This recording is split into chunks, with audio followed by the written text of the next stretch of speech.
Muy buenos días, queridos hermanos. Estamos nuevamente conectándonos por estas transmisiones para seguir nuestros estudios dominicales. Seguimos con el estudio de las escuelas del Apocalipsis y en esta oportunidad la iglesia de Pérgamo, una de las iglesias del Asia Menor, como recordarán ustedes, actualmente Turquía.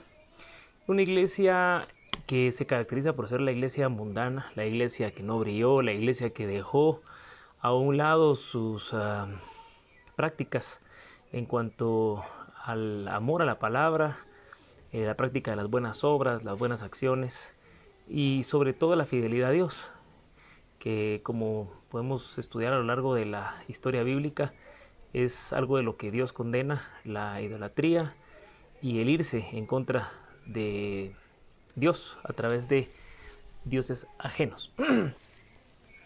Me gustaría entonces que viéramos un punto importante en cuanto a la historia o al contexto histórico de esta iglesia. La iglesia de Pérgamo estaba más o menos a unos 30 kilómetros del mar Egeo y colindaba a una distancia de 100 kilómetros alrededor con la iglesia de Tiatira y a unos 30 kilómetros con la iglesia de Esmirna. Era una ciudad altamente cosmopolita, una ciudad turística en aquella época donde podían viajar de diferentes ciudades para poder observar la Acrópolis. La parte de la Acrópolis era la parte más importante de la ciudad, en donde podíamos encontrar edificios importantes como por ejemplo templos, palacios, templos imperiales. Tenían también toda la parte del arsenal de lo que guardaban como parte de las tropas militares. Tenían también la biblioteca, que de por sí en Pérgamo existía la segunda biblioteca más importante de esa época. Le seguía únicamente por delante la biblioteca de Alejandría. Pero lo interesante de Pérgamo es que esta contenía una colección de 200,000 textos o escritos. Ya se imagina usted, para esta época, pues quizás sea muy poco. Para aquella época era un montón. De esta biblioteca nace el término pergamino. Interesante cómo nosotros a través de la historia podemos aprender el origen de algunas de las palabras. Y la colección incluía algunos textos importantes del famoso médico y cirujano Claudius Galeno. Usted se recordará porque tenemos aquí en Guatemala algunas farmacias con ese nombre y a los médicos se les conoce comúnmente como galenos. El templo de Esculapio había una imagen de él y él con una vara, y frente a él una serpiente viva, la cual era adorada y venerada por todos los habitantes de Pérgamo. Cuando usted ve en la palabra de Dios el nombre de Satanás como la serpiente antigua, se refería exactamente a eso. En los templos, así como también en el templo de Zeus, también se veneraba a la serpiente. Y interesante que en el templo de Zeus, el trono o el altar de Zeus, que actualmente está en uno de los museos más importantes de Alemania, en Berlín, tiene una dimensión de 36 metros de ancho. Usted lo puede observar en las imágenes cómo era este templo. Y aquí se oficiaban cantidades de sacrificios a animales y luego de esto comían la carne para poder hacer sus fiestas, donde habían actos deplorables, actos inmundos, donde usted puede leer a través de la historia cuáles eran las prácticas de los romanos. El pueblo adoraba lo que quería, donde quería, y comía lo que quería en estos sacrificios. Relata también un comentarista bíblico, William Barclay, dice, por ejemplo, era una comunidad materialista en donde el dinero perdía el valor o el verdadero valor de las cosas. Relata también que el crimen era el antídoto para el aburrimiento y cuanto mayor era la infamia, más salvaje era la delicia de cometerlo. Era una comunidad perversa. Así era la comunidad de Pérgamo. En ese ambiente nace la iglesia. Durante el gobierno de Trajano se construye el templo al emperador Trajano en Pérgamo. Esto sucede en el siglo II, después de haber sido entregada la carta a Pérgamo. En este templo se oficiaba una vez al año la veneración y la lealtad al emperador. En estas reuniones también estaba la iglesia. Se reunían, habían fiestas el emperador llevaba y ofrecía diversos regalos a su comunidad, incluyendo a los cristianos, y los cristianos metidos en las reuniones tenían que hacer el juramento al emperador. Y esto consistía en ofrecer incienso al emperador, y mire usted lo que decía. Juraban lealtad, devoción y fidelidad al César, levantando la mano derecha y gritar, exclamando: Salve César, César es el Señor, que era conocido como el Kyrios. Esta práctica la tenía también la iglesia, y por eso el Señor les demanda que las prácticas que tenían como iglesia no eran las que Él quería. Más adelante encontramos también que era un estado inmoral donde se practicaba todo tipo de acto, la promiscuidad dentro del matrimonio, los divorcios, y no había un respeto hacia la familia. Era parte de lo que tenía toda esta comunidad, amantes del placer y la promiscuidad. En este lugar nace la iglesia de Pérgamo. Me gustaría que leyéramos rápidamente el texto para poder entender por qué el Señor mandó esta carta tan importante a la iglesia de Pérgamo. Vamos a Apocalipsis 2, del 12 al 17. Y escribe el ángel de la iglesia en Pérgamo, el que tiene la espada aguda de 2 filos, dice esto: Yo conozco tus obras y dónde moras, donde está el trono de Satanás, pero retienes mi nombre y no has negado mi fe, ni aun en los días en que Antipas, mi testigo fiel, fue muerto entre vosotros, donde mora Satanás. Pero tengo unas pocas cosas contra ti, que tienes ahí a los que retienen la doctrina de Balaam, que enseñaba a Balac a poner tropiezo ante los hijos de Israel, a comer cosas sacrificadas a los ídolos y cometer fornicación. También tienes a los que retienen la doctrina de los nicolaitas, las que yo aborrezco. Por tanto, arrepiéntete, pues si no, vendré a ti pronto y pelearé contra ellos con la espada de mi boca. El que tiene oído, oiga lo que el Espíritu dice a las iglesias. Al que venciere, daré a comer del maná escondido, y le daré una piedrecita blanca, y en la piedrecita escrito un nombre nuevo, el cual ninguno conoce sino aquel que lo recibe. Detalles de la carta. Empieza entonces diciendo: el que tiene la espada aguda de 2 filos dice esto. La palabra espada, es importante que sepamos que en la cultura romana habían 2 tipos de espada. La primera era la machura, una espada corta que se utilizaba en la coraza, en la pechera, digamos, ¿verdad?, del soldado, y que servía para una defensa cuerpo a cuerpo. Era para apuñalar en cualquier parte vital del cuerpo y así poder vencer al contrincante. Y la segunda era la rampalia, era una espada aguda de doble filo que era capaz de decapitar a una persona o partirla en 2 siempre que no tuviera protección, y era capaz de traspasar o atravesar a una persona.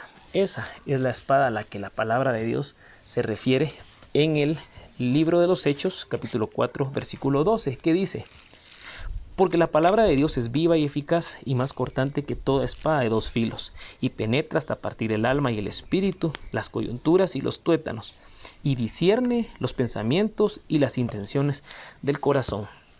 Esta era la palabra que Dios estaba refiriéndose. El dueño de esa palabra iba a venir contra ellos si no hacían lo que debían hacer. La segunda parte importante es: conozco tus obras y dónde tú moras, donde está el trono de Satanás. Habíamos dicho algo importante. Esta era una iglesia que, aunque no se conoce quién la haya fundado, se sabe que empezó funcionando con algunas personas, impartiendo el mensaje de la palabra y el mensaje de la esperanza y de la resurrección de Cristo. Sin embargo, se perdieron en el camino. No hubo una fuerza, no echó raíces, como dice la parábola del sembrador. La semilla cayó entre espinos y entre la tierra y no dio fruto. Y entonces el Señor viene y les reprocha. El Señor sabía dónde estaban ubicados, sabía cuál era el entorno, pero eso no justificaba que la iglesia no hiciera su trabajo. Cuando la palabra dice donde mora Satanás, donde está el trono de Satanás, recordemos, regresamos a la historia y es precisamente el trono o el altar de Zeus donde se oficiaba la adoración a la serpiente, donde se sacrificaban animales y se hacían fiestas inmorales delante de la misma iglesia. Luego tenemos la peregrinación de las personas para quemar incienso al César, y debían jurar lealtad y devoción, levantando la mano y exclamando: salve César, César es el Señor, el Kyrios. Y entonces aquí sale a colación un personaje que no lo menciona en ningún lado, sino solamente en Apocalipsis: Antipas. Antipas era una persona que no conocemos mucho porque solo lo menciona ahí, pero históricamente encontramos algunos escritos.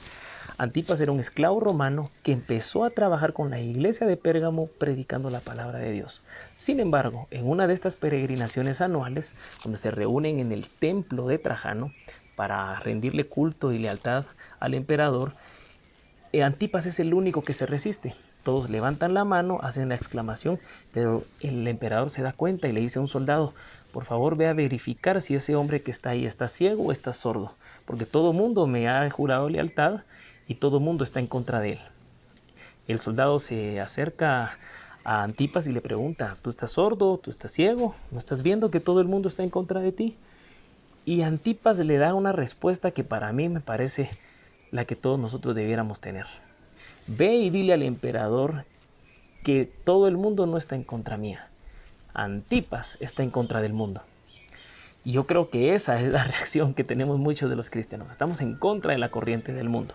Antipas ese mismo día fue ejecutado. Por eso dice: ni aun en los días en que Antipas, mi testigo fiel, fue muerto entre vosotros, donde mora Satanás. Nuevamente hablando del templo pagano en Pérgamo. La muerte de Antipas es una muerte como muchas que sucedieron en la antigüedad con la iglesia primitiva.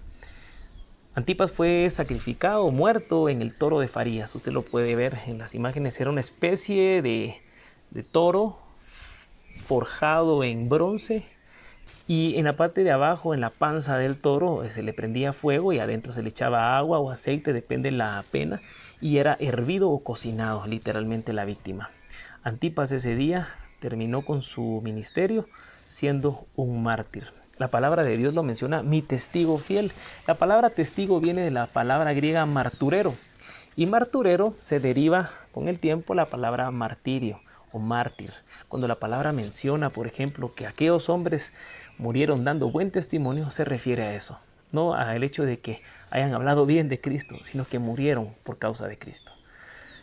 Antipas dejó una huella para esta comunidad y Jesucristo la reconoce.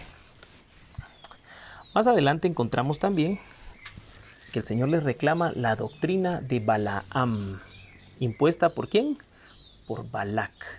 Me gustaría que me acompañaran en la lectura rápidamente al libro de Números capítulo 22, versículo 5, y dice así: por tanto, envió mensajeros a Balaam, hijo de Beor, en Petor, que está junto al río en la tierra de los hijos de su pueblo, para que lo llamasen diciendo: un pueblo ha salido de Egipto, y he aquí cubre la faz de la tierra y habita delante de mí. Ven pues ahora, te ruego, maldíceme este pueblo, porque es más fuerte que yo, y quizá pueda herirlo y echarlo de la tierra, pues yo sé que el que tú bendigas será bendito, y el que tú maldigas será maldito. Esta doctrina de Balaam que se practicaba era una doctrina de engaño. Una doctrina de engaño para que la iglesia cayera en los placeres y deleites de esta comunidad y no practicara lo que debía hacer. Cuando la comunidad o la iglesia en Pérgamo era atacada por las mismas personas de la iglesia, era la práctica de esta costumbre de los balaamitas. Era proferir maldición en contra de los que eran benditos. Y así murieron muchos hombres y mujeres mártires en la iglesia de Pérgamo. También menciona la práctica de los nicolaitas. Lo estudiamos en la iglesia de Éfeso.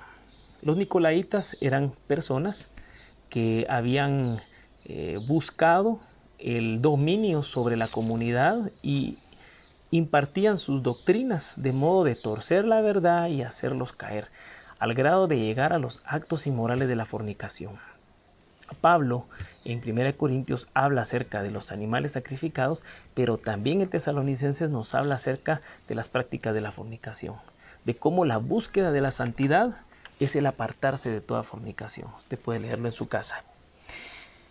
No cabe duda que la iglesia estaba siendo atacada, pero estaba cediendo ante el ataque.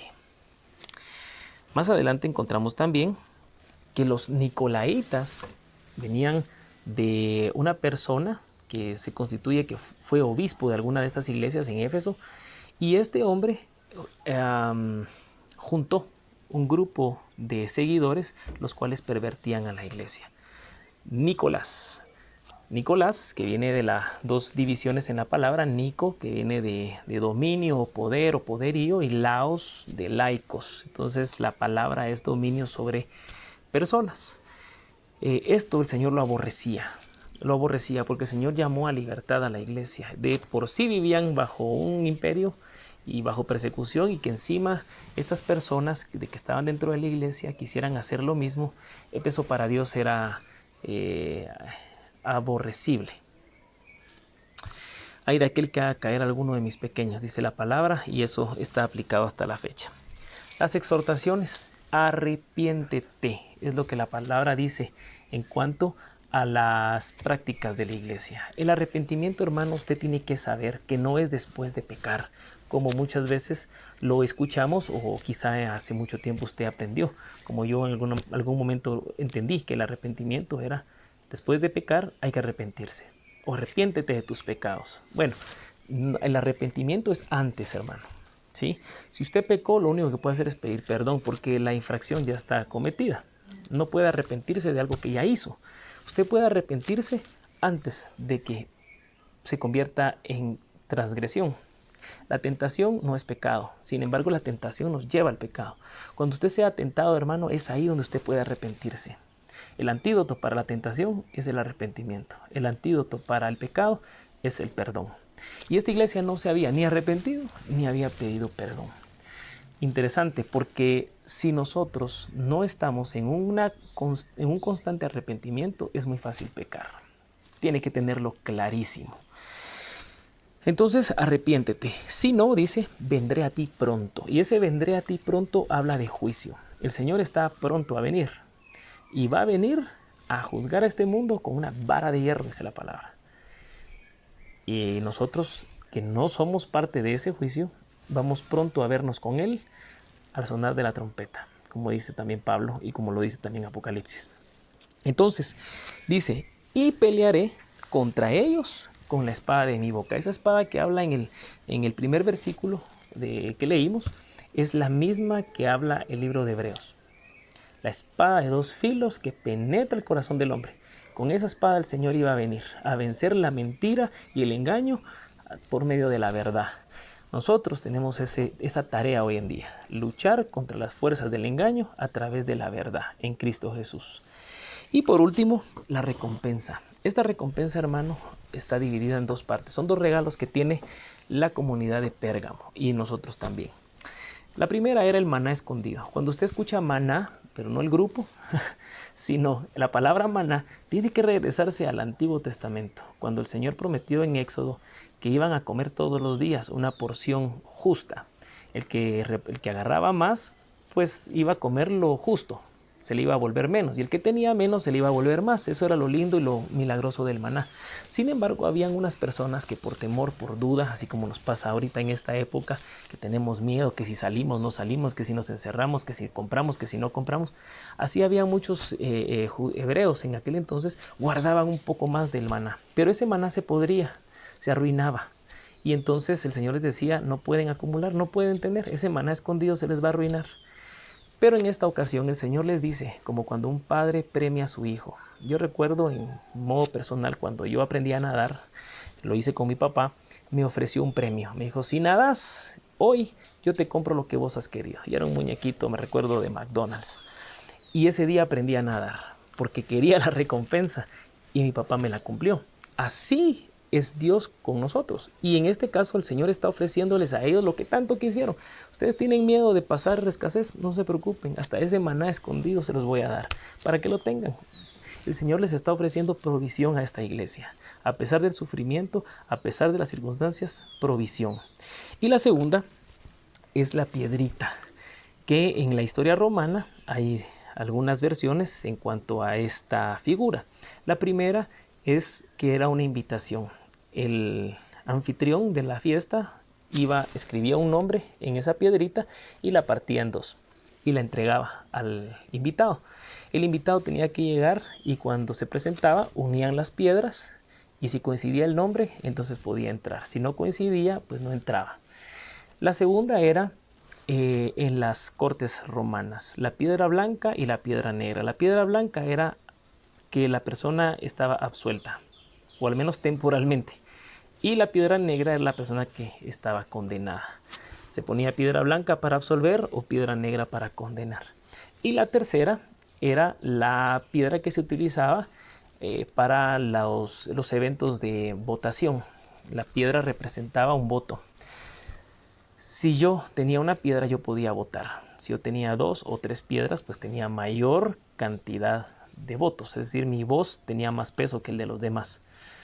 Y entonces el Señor le ofrece a esta iglesia que había sido ninguneada, que había sido perseguida, que no tenía valor ante el mundo, le estaba diciendo, yo les voy a dar una piedra para que entren a la fiesta, para que sean absueltos y para que puedan votar. Ustedes valen, ustedes cuentan. Y esos son los regalos que Dios nos da en medio de las dificultades. Ahora vienen nuestras conclusiones. Nuestras conclusiones debieran ser enfocadas en cuanto a la conducta de la iglesia. Una iglesia que dejó de ser luz en medio de la oscuridad. Una iglesia que se amoldó, una iglesia que quiso compartir lo que el mundo ofrecía. Una iglesia que solo actuaba de nombre, cristiana, pero sus acciones estaban lejos de serlo. La alerta de la falsa predicación o el engaño. Hoy vivimos un ambiente de engaño. La iglesia está siendo asediada, la verdadera iglesia, asediada con doctrinas de engaño. De usted depende recibirlas o desecharlas. Y lo va a hacer únicamente a través de la espada de 2 filos, que es la palabra de Dios. La tercera es que el mundo en aquel entonces promovía el pecado y el placer, y la iglesia no lo atacaba. Nosotros no estamos atacando como debiéramos atacar. Hoy en día estamos confinados, guardados. He visto cristianos, no los puedo juzgar porque son hermanos, pero me entristece mucho saber que están con temor. Saber de que salen o no han podido generar ingresos por temor a un contagio. Miren, hermanos, esta iglesia esta iglesia temía por su vida, literalmente. El contagio de la muerte era solo salir de la puerta o estar en una plaza y ser capturado y muerto. No estamos en ese tiempo todavía y no creo que lo estemos porque la iglesia se va a ir antes.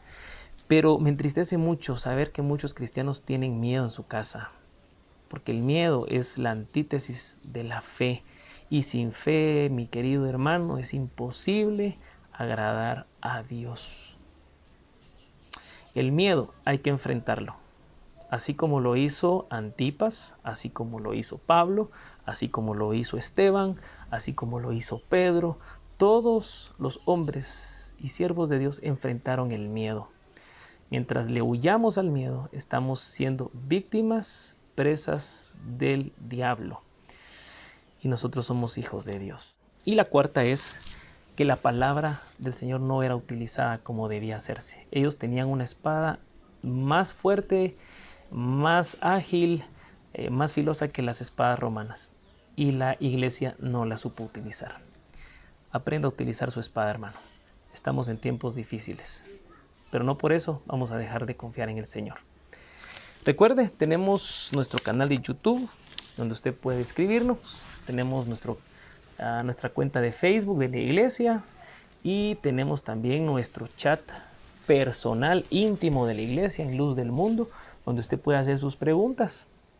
No tenga pena en preguntar o en escribirnos un correíto, al menos para saludarnos. Y el correo electrónico que usted lo tiene aquí en la pantalla, donde puede también escribirnos sus peticiones. Si tiene necesidad, hermano, por favor escríbanos y vamos a ayudarlo. Aunque nos toque caminar, pero vamos a hacerlo con todo el gusto. Que Dios lo bendiga, que Dios lo guarde. Y como dice nuestro hermano Coca, a quien queremos muchos, que Dios me los haga santos. Así que un fuerte saludo para todos ustedes. Hasta la próxima semana con la siguiente iglesia. Amén.